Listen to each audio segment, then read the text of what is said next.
श्री शिवाय नमस्तुभ्यम। हर हर महादेव। साल की सबसे बड़ी अमावस्या सोमवती अमावस्या आ गई है। आप सभी जानते होंगे यह नवरात्रि से पहले पड़ने वाली अमावस्या है। सोमवार के दिन कोई अमावस्या पड़ती है तो वह दुर्भाग्य दूर कर कर सौभाग्य में वृद्धि करने के लिए जानी जाती है। जीवन में लगे धन संपदा रोग कर्ज मुक्ति बहुत अधिक किसी न किसी स्वरूप में आप जीवन में प्रभावित हैं तो आप सभी को इस बड़ी अमावस्या को छोड़ना नहीं है। सोमवार के दिन अपने आप में कई तरह के दुर्लभ संयोग हो रहे हैं। 8 अप्रैल के दिन यह दुर्लभ संयोग है और 9 अप्रैल से चैत्र नवरात्रियां आरंभ हो रही हैं। अपने जीवन के दुर्भाग्य को दूर करने के लिए आप सभी को यह सरल सा छोटा सा उपाय करने का प्रयत्न करना चाहिए। कब कैसे करना है, किस स्वरूप में करना है, ध्यान से सुनिए। पहला उपाय बताना दिखाना समझाना चाहूँगी, उसके बाद जो है अन्य उपाय भी जानेंगे। तो कमेंट्स में आप सभी आवश्यक रूप से श्री शिवाय नमस्तुभ्यम लिखिएगा। साथ ही वीडियो को लाइक शेयर सब्सक्राइब करना ना भूले।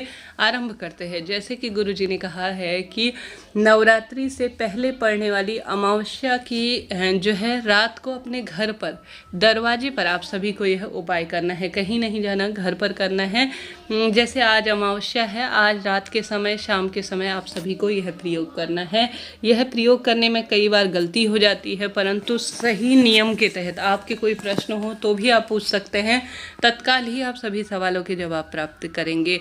आप सभी को एक कटोरी में पूर्ण चावल लेने हैं। ज़्यादा भरने की आवश्यकता नहीं। पूरा आपको लगता है कि मैं पूरा चावल फिल कर दूंगी तो भी आप फिल कर सकते हैं, भर सकते हैं, कहने का अर्थ है। नहीं तो कम भी चावल जो है आप कटोरी में रख सकते हैं। इच्छा शक्ति सामर्थ्य आपकी है।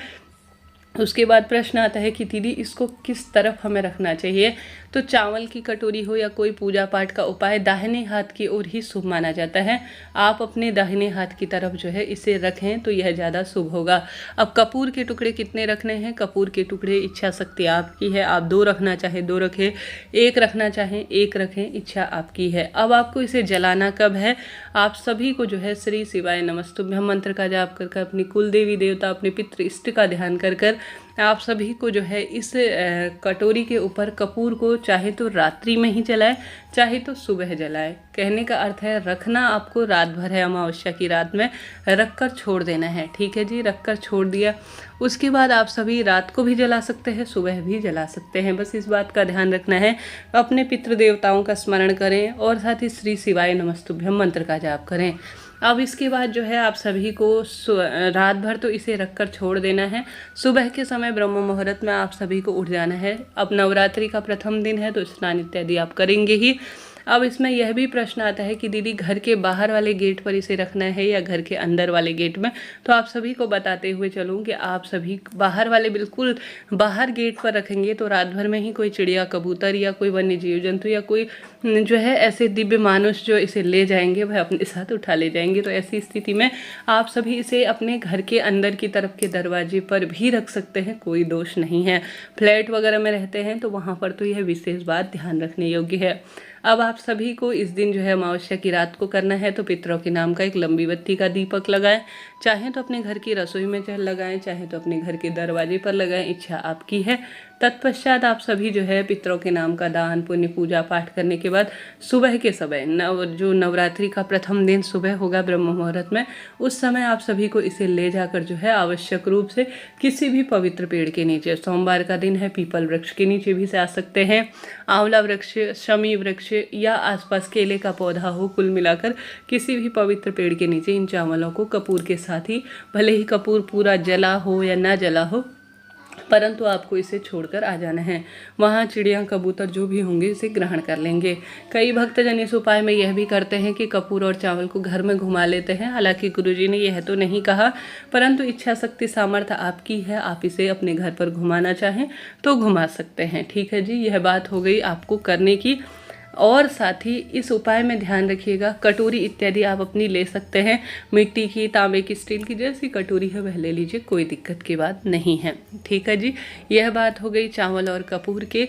साथ के साथ आप सभी जानते होंगे सोमवती अमावस्या सबसे बड़ी साल की अमावस्या मानी जाती है, जो कि दुर्भाग्य को दूर कर सौभाग्य में वृद्धि करने वाली होती है। इस दिन आप सभी को सबसे पहले सोमवार का दिन है, नहाने के पानी में आवश्यक रूप से गंगा जल मिलाना है। तुलसी की लकड़ी आपको मिला लेनी है। चाहे तो सोमवती अमावस्या का व्रत प्रथम बार अगर आप धारण करना चाहते हैं तो कर सकते हैं, कोई दिक्कत की बात नहीं है। अमावस्या तिथि पर बाल धोना ज़्यादा शुभ नहीं माना जाता है, तो बाल इत्यादि धोने से थोड़ा परहेज करें। पूजा में लाल, पीले या हरे रंग के कपड़ों का ही चयन करें। किसी भी स्वरूप में लाल जो है, किसी भी स्वरूप में नीले, काले, सफ़ेद रंग के कपड़ों का चयन ना करें। नहाने के पानी में गंगा जल जरूर से मिलाएं। जो भक्तजन स्नान गंगा नदी के तट पर नहीं कर सकते हैं, गंगा नदी का जल जो है मिलाने से और तुलसी की लकड़ी को नहाने के पानी में अगर आप घुमाकर तुलसी की लकड़ी साफ स्वच्छ स्थान पर रख लेते हैं और उससे जो है स्नान करते हैं, हर हर गंगे, नमामि गंगे या श्री शिवाय नमस्तुभ्यम या ओम नमो भगवते वासुदेवाय कहते हैं, तो आपके मन, कर्म, वाणी से कोई भूल चूक हुई है तो उसका पूर्ण रूप से नाश होता है। रोग, दोष, संकट का सदा सर्वदा के लिए समाधान हो ही जाता है। तो इस उपाय को भी आप कर लीजिएगा। नहाने के पानी में तुलसी की लकड़ी को आपको घुमाना ही है। ब्रह्म मुहूर्त में जो है पीपल पूजा आपको जरूर से करनी चाहिए। आपके घर के आसपास पीपल वृक्ष नहीं है तो तुलसी माँ की भी विशेष पूजा अर्चना कर कर अपने दुर्भाग्य को आप दूर कर सकते हैं। आप सभी को एक जल का लोटा लेना है, मटके से उसे भर लेना है। उसमें थोड़ा सा मिलाना है काले तिल और कच्चा दूध। ठीक है, गुरुजी ने हमेशा कहा है जब भी अमावस्या तिथि पड़े, वह भी सोमवती अमावस्या की बड़ी तिथि, तो बिना व्रत के भी, सुबह तो हर एक व्यक्ति भूखा ही होता है, दोपहरी में कई भक्तजन व्रत खोल लेते हैं, कई रात को व्रत खोलते हैं, तो आपको पीपल वृक्ष की जड़ में कच्चा दूध और थोड़ा काले तिल मिलाकर पितरों का, अपने देवी देवता, अपने कुल देवी देवता, अपने इष्ट पितरों का ध्यान करते हुए पीपल वृक्ष की जड़ में कच्चा दूध और काले तिल गौ माता का मिल जाए तो अत्यधिक शुभ है, समर्पित कर देना चाहिए। साथ ही गोल बत्ती का एक घी का दीपक श्री हरि विष्णु और सभी देवी देवताओं का स्मरण कर कर आपको लगाना चाहिए। लंबी बत्ती का दक्षिण दिशा की ओर मुख करते हुए आपको पितरों का स्मरण करते हुए लगाने का बहुत प्रेम पूर्वक कष्ट करना चाहिए। यह कष्ट आप करेंगे तो आपके जीवन के सभी कष्ट स्वतः ही कट जाएंगे। अब अगर आपसे संभव हो तो इसी तरह से आप घर पर तुलसी का पूजन करें, ठीक इसी विधान से आप पीपल की पूजा करें। चाहे तो दोनों स्थानों पर यह प्रयोग करें, चाहे तो एक ही स्थान पर भी कर लेंगे तो भी पर्याप्त होगा। अब दाहिने हाथ से आप सभी पीपल वृक्ष की 108 परिक्रमा करें। 108 करने में असमर्थ हैं तो सिर्फ 7 परिक्रमा भी कर सकते हैं।